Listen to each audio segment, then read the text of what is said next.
לשכוח מי אני. לפרוט רימון, לאט. לתת לעסיס האדום להשפריץ, וממילא ניגר בין האצבעות. לשים ראש על האדמה. לקלף פומלה, להפריד בסבלנות את הבשר מהקליפה. איזו קליפה יש לה? כמה שכבות. היי, אני רעות.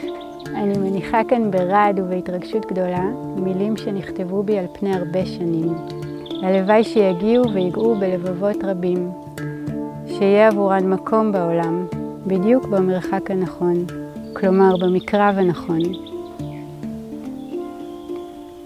ממש ישמח אותי שתהיו איתי במסע העדין והמשוגע הזה של יציאה לאור.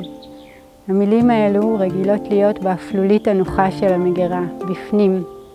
אני מקווה שבחוץ הן יוסיפו יופי ורוך והשתאות, גם במקומות של כאב וקושי. בזכות השותפות והתמיכה שלכן ושלכם, הספר שלי יוכל לראות אור. תודה. לקלף פה